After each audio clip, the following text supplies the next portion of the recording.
मित्रों, ये कहानी उस वीर योद्धा की है जिसके बारे में हम पहले बता चुके हैं। ये कहानी है भदावर की। ये कहानी है चंबल की, जहाँ विद्रोही सदा पनपते रहे हैं। इन्हीं विद्रोहियों के पूर्वज मतलब भदौरियों के पूर्वज भदावर के राजा कृष्ण सिंह भदौरिया की कहानी। भदावर के राजा कृष्ण सिंह भदौरिया और अकबर के सेनापति मान सिंह का युद्ध होता है एवं धोखे से मान सिंह द्वारा राजा साहब की हत्या कर दी जाती है। इसी कहानी को आज हम लेके आए हैं। भदावर क्षेत्र जो आज के उत्तर प्रदेश और मध्य प्रदेश की सीमा पर स्थित है, ऐतिहासिक रूप से वीरता और स्वतंत्रता और स्वाभिमान की भूमि रही है। इस क्षेत्र के राजा कृष्ण सिंह भदौरिया एक वीर, न्यायप्रिय और स्वतंत्र प्रेमी शासक थे, जिन्होंने मुगल सम्राट अकबर की अधीनता स्वीकार करने से स्पष्ट इनकार कर दिया।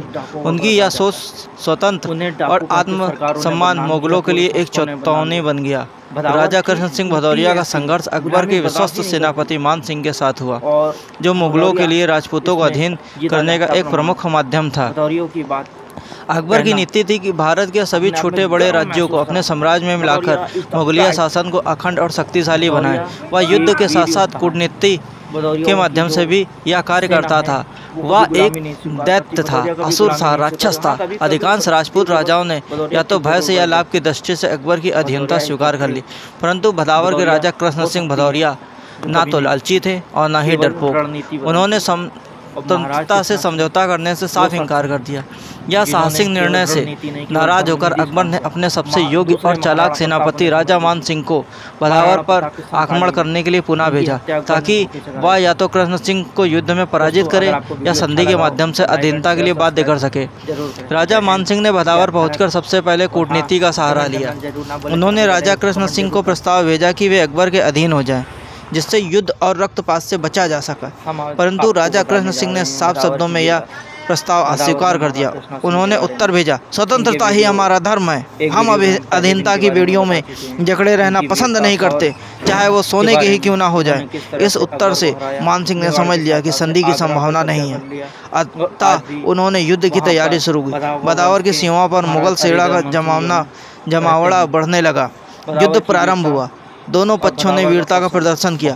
भदावर की सेना संख्या में कम होने के बावजूद संगठन, नेतृत्व और स्वाभिमान की रक्षा के संकल्प में अत्यंत बलवान सिद्ध हुए। राजा कृष्ण सिंह स्वयं युद्ध भूमि में अग्रणी पंक्ति में लड़ते रहे।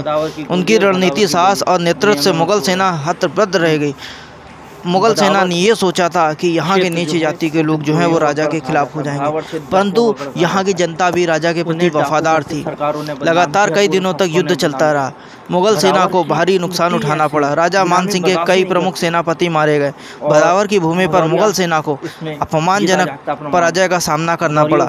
यह अकबर के साम्राज्य की प्रतिष्ठा के लिए गहरा झटका था। अपनी पराजय से हताश होकर राजा मान सिंह ने एक चाल चली। उन्होंने शांति वार्ता के नाम पर एक बार फिर संदेश भेजा। इस बार उन्होंने कहा वे राजा कृष्ण सिंह की वीरता और स्वतंत्रता के प्रति सम्मान करते हैं। उन्हें दिल्ली बुलाकर अकबर स्वयं उनकी बहादुरी का सम्मान देना चाहता है। राजा कृष्ण सिंह जो एक वीर और निष्कलंक हृदय के व्यक्ति थे, इस प्रस्ताव को धोखे के रूप में नहीं देख पाए। उन्हें लगा कि शायद अब मुगल सम्राट ने उनकी शक्ति और स्वतंत्रता की भावना को स्वीकार कर लिया है। उन्होंने इस निमंत्रण को स्वीकार कर लिया और कुछ विश्वास पात्रों के साथ दिल्ली की ओर प्रस्थान किए। दिल्ली में उनकी हत्या का षड्यंत्र रचा जा रहा था, परंतु राजा साहब इससे बिल्कुल अनजान थे। दिल्ली पहुंचने पर प्रारंभ में राजा कृष्ण सिंह का भव्य स्वागत किया गया। उन्हें सम्मानित करने के लिए विशेष दरबार लगाया गया, जिसमें राजा मान सिंह और अकबर दोनों उपस्थित थे, परंतु यह सम्मान केवल एक दिखावा मात्र था। कुछ दिनों बाद अकबर के आदेश पर उन्हें धोखे से बंदी बना लिया गया। राजा कृष्ण सिंह को बताया गया कि उन्होंने राज्यद्रोह और मुगलों से विद्रोह के आरोप में दंडित किया जाएगा। यह सुनते ही राजा कड़क कर बोले, यदि स्वतंत्रता की रक्षा करना अपराध है तो मैं यह अपराध बार बार करूंगा। मृत्यु की चिंता नहीं है, भदौरिया तो महाकाल से भी नहीं डरते। चिंता तो उस न्याय की है जो अब तुम्हारी सल्तनत में भी नहीं बची है। फिर हृदय विदारक दिन आया जब राजा कृष्ण सिंह को दिल्ली के चांदनी चौक में खुले मैदान में हाथी के पैरों के तले कुचलकर मार डालने का आदेश दिया गया। राजा को एक दरगाह के सामने उनकी हत्या कर दी गई। यह एक अत्यंत क्रूर, मानवीय और क्रूर कृत्य था, जिससे भदावर और संपूर्ण राजपूत समाज में शोक की लहर दौड़ गई। परिणाम, राजा कृष्ण सिंह की हत्या न केवल एक व्यक्ति की मृत्यु थी, बल्कि यह स्वतंत्रता की एक ज्योति को बुझाने का प्रयास था। परंतु इतिहास ने इसे केवल हत्या नहीं बल्कि बलिदान के रूप में संजोया। उनके बलिदान ने भदावर और आसपास के क्षेत्रों में विरोध की आग भड़का दी। कई वर्षों तक वहां मुगल शासन को पूर्ण नियंत्रण नहीं मिल सका। यह घटना यह भी सिद्ध करती है कि मुगलों का साम्राज्य न केवल तलवार से बल्कि छल कपट और धोखे से भी आगे बढ़ा।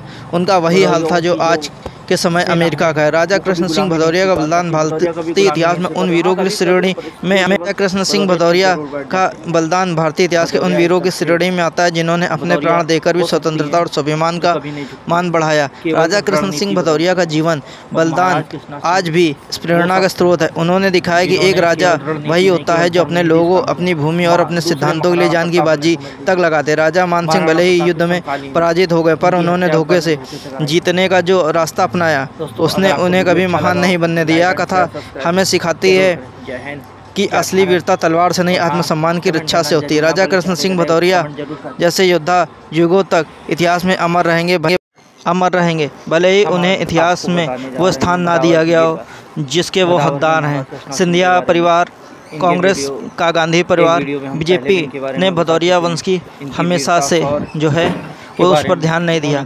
भदौरिया उस वीर योद्धा का नाम है जो कभी नहीं झुकते। ये केवल या तो रणनीति बदलते हैं या फिर अपनी चालें चलते हैं। भदौरिया हमेशा स्वाभिमान का प्रिय है। भदौरिया शक्ति का नाम है, वीरता का नाम है, देश प्रेम का नाम। यदि आपको भदावर वंश की गाथा अच्छी लगी हो, एक क्षत्रिय की गाथा अच्छी लगी हो, तो हमारे चैनल को सब्सक्राइब करना ना भूलें।